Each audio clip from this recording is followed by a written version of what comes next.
Band Entrevista, toda semana um assunto que você da região metropolitana precisa saber. E hoje o programa tem como tema os produtos orgânicos que estão por toda a parte. Conosco a professora Alexandra Magna Rodrigues, que é nutricionista da Unital, e o Anderson Alves dos Santos, que é agricultor e permacultor. Elcio Costa. Uma questão que preocupa o consumidor, às vezes, em relação ao produto orgânico é o preço. Para ele consumir um produto orgânico, chancelado, atestado, ele realmente tem que pagar mais caro? Na minha opinião, acho que não, porque o que encarece é para chegar na mão do consumidor, sair do agricultor e ir para o consumidor. Porque tem os atravessadores, às vezes não é uma pessoa, não tem um atravessador, tem vários atravessadores. Muita gente questiona o alface, uma alface de R$8, por exemplo, que já chegou até R$9 em São Paulo. Mas se você for perguntar para o agricultor mesmo quanto custa um pé de alface, ele custa 47 centavos produzido. Você põe ele no chão, semente, até você colher ele, 47 centavos. Então é muito relativo. E tem a parte também que, independente de ser um pouco mais caro ou não, tem a parte da saúde também, né? Se for a longo prazo, você está se alimentando de saúde. E a gente vai falar disso também, mas ainda falando da questão do preço. Antigamente, os produtos considerados da roça eram mais baratos. Com certeza. Hoje, está mais caro você comprar um produto que é teoricamente orgânico, natural. Então, onde que teve essa mudança? Virou uma grife, de repente. Exato. Eu acho que a questão do orgânico, assim, ele só vai se tornar barato quanto mais a gente consumir e quanto mais eu me aproximar do agricultor, né? Porque quando eu tenho muito atravessador, eu tenho um produto que encarece, né? Agora, quando eu conheço o produtor e eu compro na minha região, além de eu pensar na questão de economia local, então o orgânico, dentro da filosofia do orgânico, ela vai além do comer bem para a saúde. Ela vai para uma questão que é social, eu facilito a vida de quem mora na roça. Eu deixo na roça quem gosta da roça, porque eu dou condições da pessoa viver da terra, plantar e trazer para vender na cidade. Então, essa proximidade é importante. E é um produto que, de fato, deveria ser mais barato. Se eu não tenho um atravessador, se eu não uso fertilizante, eu gastaria menos. Então, quando eu penso no orgânico hoje, eu penso nele como moda. Sim, tá na moda. Mas eu acho que a gente precisa tirar um pouco disso, né, do consumidor. Eu não preciso tirar, para eu comer orgânico tem que ser caro? Não, porque se eu conseguir encontrar produtores da minha região que vendem, que plantam orgânicos, eu posso comprar dele. Vai me dar um pouco mais de trabalho? Talvez, do que eu ir lá numa prateleira ou no supermercado e comprar alguma coisa que já vem certificado. O trabalho de eu ir lá, de eu ir até a chácara, o sítio dele. Uma chácara tem hortaliça, na outra tem legumes, na outra vai me tem dar um frutas, trabalho maior, mas é possível, né? Agora, os defensores da agricultura tradicional, uma das questões que eles falam, por exemplo, que o alimento orgânico não é escalável, ele não tem uma escala para alimentação de grande parte da população. Isso é verdade? Eu não consigo produzir ou não? em grande escala, eu não consigo produzir em grande escala. É... Como é que vocês enxergam esse tipo de argumentação? Bom, eu acho que não, porque a agricultura familiar é que mais abastece o meio hoje, né, vamos dizer assim.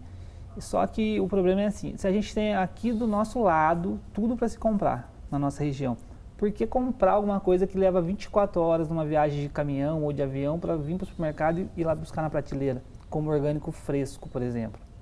Nunca vai ser um orgânico fresco, né, gente? Ficou 24 horas num transporte, foi para a prateleira. Sim. E você vai lá, tá lá, orgânico fresco.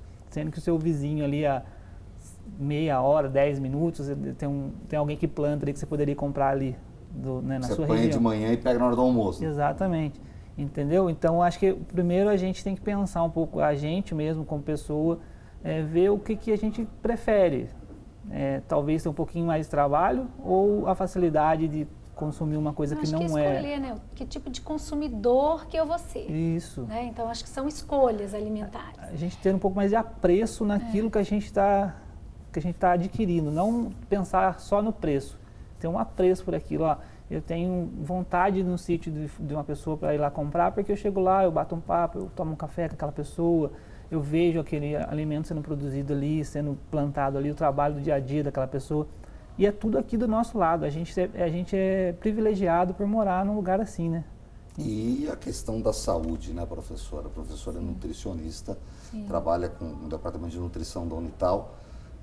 Hoje não se sabe mais a quantidade de coisas que tem nos produtos por fertilizantes e por transgênicos. Né? Sim, ainda tem essa questão ainda, cabe em muitos estudos, né? A gente nem sabe o tamanho do mal que nos faz, né? A gente tem visto que a obesidade está aumentando. Se a gente vai nas escolas hoje, a gente vê um número cada vez maior de crianças com alergias alimentares. Da onde vem isso tudo? Algumas coisas a gente já sabe, né? Então, por exemplo, a gente já sabe que corante, eu posso ter algumas doenças por um uso excessivo de corantes, mas e os fertilizantes, né? E os estudos que não conseguem ser feitos porque a indústria, né, de fertilizante, a indústria que mantém a grande agricultura, né, de escala, ela não permite, né? Porque eu tenho muitas restrições para o agricultor que planta convencional ou para o grande agricultor, eu tenho financiamento. Para o pequeno agricultor, não, né? Aquele pequeno agricultor que é o que sustenta a nossa mesa, porque 70% do que a gente consome hoje, que está na nossa mesa, vem da agricultura familiar. Por que essa agricultura não pode ser orgânica? Se ela é familiar, se ela não é de larga escala, é possível? É. Por que não pode ter um investimento? Não, o investimento geralmente é para o agricultor que planta, né, em grande escala. Isso vai trazendo, por exemplo, uma consequência que eu penso que é de saúde pública quando a gente vê os números do Brasil. 50% dos nossos brasileiros estão acima do peso. Aumentou diabetes, pressão alta. Pressão né? alta, câncer. Então, assim, o que explica? Né? Eu acho que tem coisa, a gente tem muito estudo em ratos, a gente não tem estudo em humanos, porque também como é que eu vou expor um humano a um agrotóxico? Os estudos que a gente tem, geralmente são dos agricultores que se expõem muito ao agrotóxico, e aí a gente tem. Mas se a gente pensa na população, eu não tenho muitos estudos, mas será que não há uma relação? Né? Então, acho que comer é investimento. Nosso tempo está chegando ao final, um assunto sensacional, o Band Entrevista da semana, falando sobre produtos orgânicos. Eu queria agradecer a professora Alexandra, queria agradecer ao agricultor Anderson, que gentilmente nos atenderam, vieram aqui para falar dos dois lados da moeda, das duas pontas do processo, a gente falar e desmistificar um pouco sobre os produtos orgânicos. Até uma próxima oportunidade, pessoal. Ok, obrigada. Elcio Costa, aprendemos um pouco mais sobre orgânicos. Hoje voltamos semana que vem. Olha, aprendi muito. Semana que vem estamos de volta. Muito bom. O Band Entrevista termina aqui. Obrigado pela sua companhia. Estaremos de volta na próxima semana, no domingo, às 8h30 da manhã, com reprise logo após o programa Show Business. Siga na Band para o nosso próximo encontro.